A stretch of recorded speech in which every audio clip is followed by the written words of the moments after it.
Y en Venezuela, el diario Tal Cual, de línea opositora, aseguró días atrás que contaba con poco papel y que las existencias le alcanzarían solo para unos días. Fernando Rodríguez, coordinador del diario, afirmó que habían tenido que recortar 1/3 de sus páginas diarias y la mitad de la publicación durante el fin de semana. Hoy, el diario El Impulso informó que Javier Coscojuela, jefe de redacción de Tal Cual, señaló que llegaron a un acuerdo con la editorial Alfredo Maneiro para que les vendiese papel y así poder continuar con el tiraje, y añadió que la entrega podría efectuarse los primeros días de la próxima semana. Y vamos a hablar de todo esto que tiene que ver con la prensa en el continente americano, con lo que está sucediendo precisamente con la asamblea de la CIP. Y le queremos dar la bienvenida a Claudio Paolillo, presidente de la Comisión de Libertad de Prensa de la Sociedad Interamericana de Prensa, que nos acompaña en directo desde Santiago. Bienvenido, señor Paolillo, a NTN 24, el programa La Tarde, fin de semana. Buenas tardes, mucho gusto. Desde Santiago estamos hablando con mucho gusto para informarles de lo que está ocurriendo. Muy bien, varios temas, vamos a tratar de hacerlo lo más rápido posible para que nos alcance precisamente todo lo que tiene que ver con la prensa en el continente. Lo primero, el tema de los asesinatos a los periodistas, y con eso ha empezado la asamblea, condenando lo que sucedió con el periodista en Paraguay, pero lo que ha sucedido con el periodista en Paraguay es apenas una pequeña muestra, porque estamos hablando, según las cifras que ustedes mismos tienen, de 10 asesinatos a lo largo del año, en lo que va corrido del año. Así que preocupa precisamente lo que está pasando con esto de asesinatos a periodistas en distintos países de América Latina. Adelante con ese tema y vamos a seguir profundizando. Sí, en realidad, desgraciadamente tenemos que informar que se trata de 11 asesinatos porque el día de ayer mataron también a un periodista mexicano, de manera que tenemos 3 asesinatos en lo que va del semestre, desde abril hasta ahora, 3 asesinatos en Honduras, 3 asesinatos en Paraguay, uno en Colombia, uno en Perú, uno en Haití. Es decir, realmente es un panorama desolador en esta materia, ¿no? Que tiene que ver con la actividad de las bandas de narcotraficantes, pero también tiene que ver con la absoluta incapacidad de los gobiernos para parar esta masacre de personas y de ideas, porque cuando se mata a un periodista no solo se mata a una persona, sino que se mata principalmente lo que ese periodista quería transmitir al resto de la sociedad para callar al periodista y para callar a los colegas de periodistas que se van a autocensurar por temor a correr la misma suerte, ¿no? Ahora, otro de los temas, de los tópicos que tienen precisamente ustedes por desarrollar durante estos días ahí en Santiago de Chile, tiene que ver con la censura a varios medios de comunicación, pero sobre todo en un país como lo es Venezuela. Este canal, NTN 24, ha sido víctima precisamente de la censura en territorio venezolano. En días o en semanas anteriores lo fue el portal argentino Infobae. ¿Cómo ven ustedes lo que está sucediendo en Venezuela con el tema de la censura a medios que tienen o que por lo menos tienen una línea distinta a lo que piensa el oficialismo en cabeza de Nicolás Maduro? Bueno, nosotros vemos que Venezuela va cada vez más en camino a convertirse en una nueva Cuba en materia de libertad de expresión en América Latina. Venezuela es un país, tiene un gobierno que no es de ahora, ¿no? Viene de la época de Chávez, pero que es la continuación del señor Maduro al frente de ese régimen, que es el absoluto enemigo de la libertad de expresión.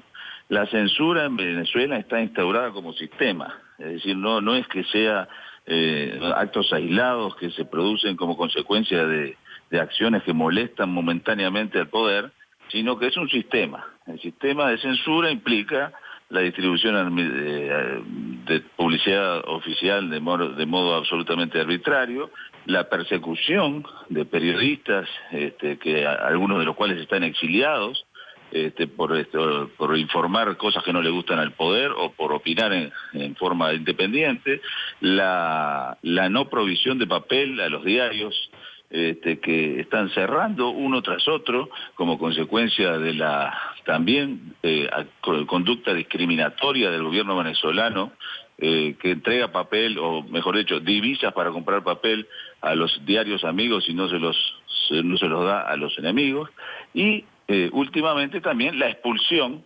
de canales de televisión de extranjeros de Venezuela, como usted acaba de decir, entre ellos NTN 24. Es decir, hay un sistema completo de censura muy parecido a lo que ocurre en Cuba, con la diferencia de que todavía no han llegado al punto de colocar en la Constitución, como está colocado en Cuba, de que en Venezuela se prohíbe la información directamente, que se prohíbe toda la información que no esté de acuerdo con el proceso revolucionario. Así que ahí hay un tema serio. Sí, y un aspecto adicional que tiene que ver con la compra de medios. Quizás es una figura que mucha gente no lo entiende, pero de pronto ustedes desde la CIP lo han podido analizar. El gobierno ha salido a comprar algunos medios que tenían una tendencia, una línea independiente o de oposición, y hoy en día están en manos del gobierno.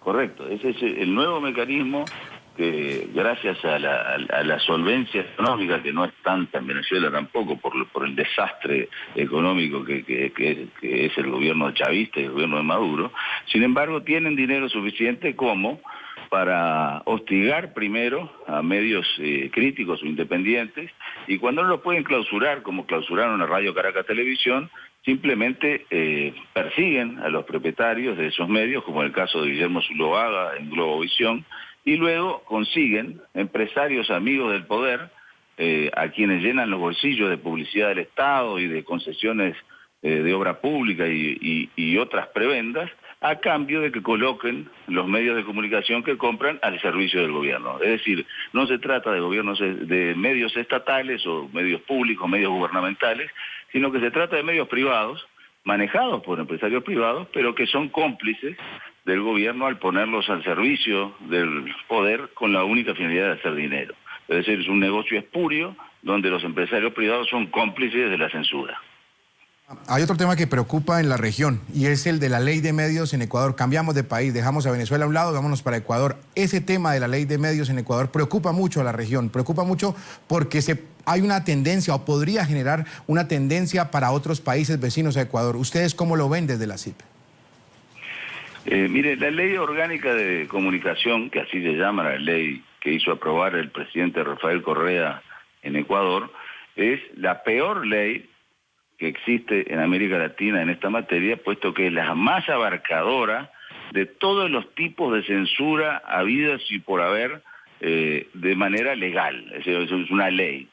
La ley, básicamente, para que los televidentes puedan comprenderlo cabalmente, consiste en la creación de una superintendencia de comunicación que controla todo lo que se publica en los diarios, en los semanarios, lo que se emite por televisión, por radio, y el que controla todo es una persona designada directamente por el presidente de la República. Es decir, finalmente el presidente de la República es el gran editor de Ecuador, el que decide qué puede escuchar y qué no puede escuchar la gente, qué puede leer, qué no puede leer, qué puede ver en la televisión y qué no puede ver en la televisión, y eso se va aplicando mediante multas, mediante sanciones económicas, mediante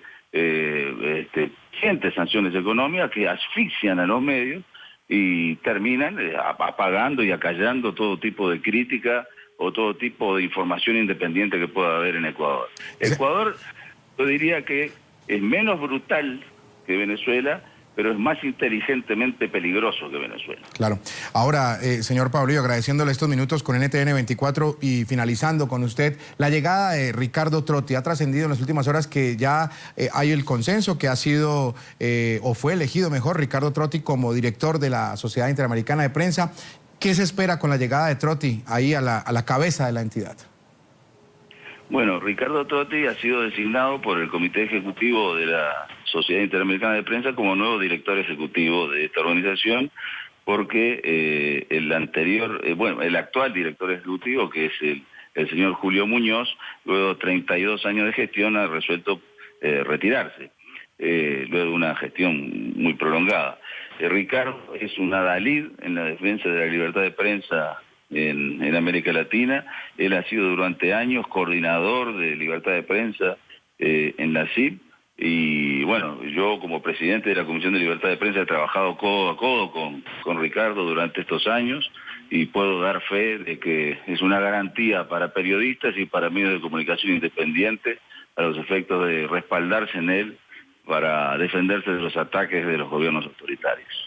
Le agradecemos a Claudio Paulillo, presidente de la Comisión de Libertad de Prensa de la CIP, por habernos acompañado desde Santiago de Chile. Mucha suerte en estos días cuando van a estar ustedes adelantando la asamblea y que todo les salga bien de aquí hasta el próximo martes. Muchas gracias por su tiempo con nosotros.